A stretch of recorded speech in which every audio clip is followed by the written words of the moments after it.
Hey everybody, Ginger and I just wanted to continue talking about some things that are on our hearts and minds, and we kind of wanted to talk about something very foundational.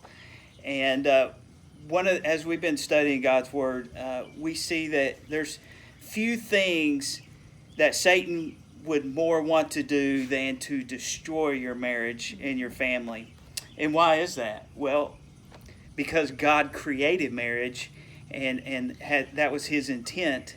And Satan hates anything that's of God. So he wants to do whatever he can to destroy your marriage. We see statistics. The latest census shows that nearly 50% of all marriages in America end in divorce, and subsequent marriages after that, the rate's even higher than that. And so when Ginger and I was going through marriage counseling with our collegiate minister, Ron Driscoll, he asked us a question. He says, is divorce an option in y'all's marriage? And of course, right away we answered, well, of course not. No, it's not.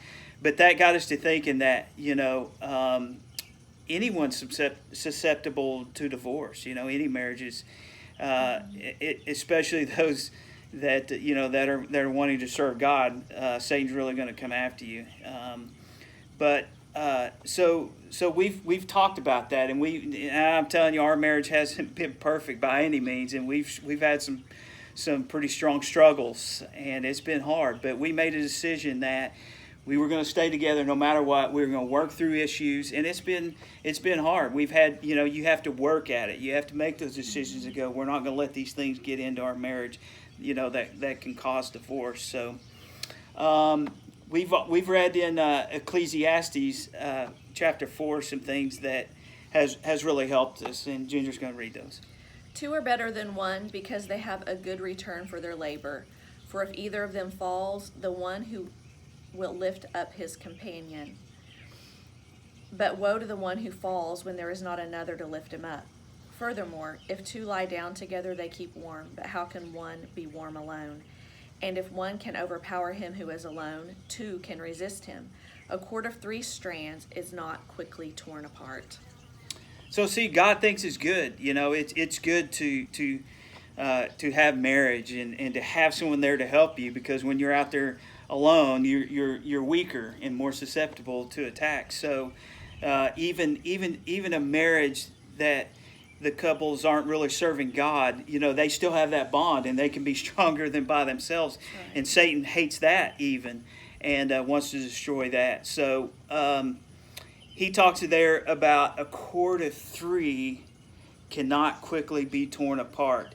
So if you have us, then what is that third strand in there, a cord of 3? Well, obviously that's God. And if you've ever braided or put strands together, when you braid 3 cords together, man, that's a pretty strong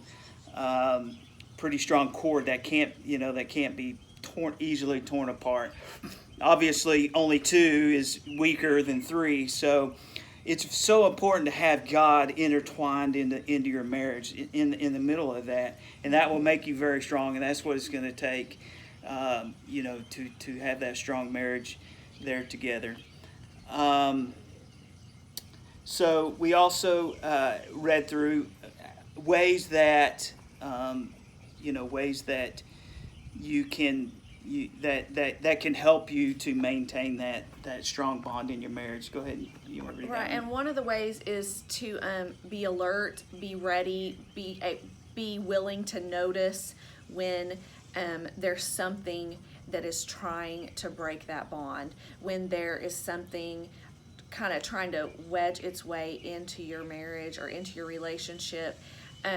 So one of the things we read in 1 Corinthians, it says, this is chapter 16, be on the alert, stand firm in the faith, act like men, be strong, let all you do be done in love.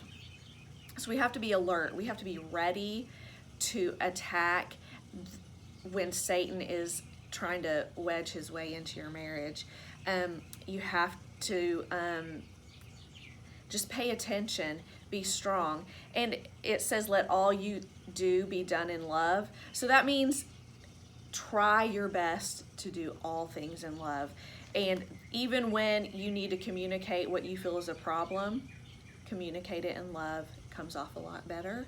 And your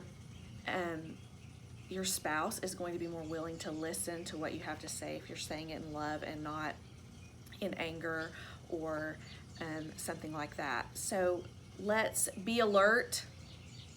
Let's do and say things in love, and we can keep God at the center and woven into our marriage. So there you have it. You know Satan's coming after you. He's going to attack you. He's going to try to draw a wedge into your marriage. So be alert and look out for that, and stay strong together. Keep God in the center of it. Thanks for watching. We love you guys, and we'll see you soon.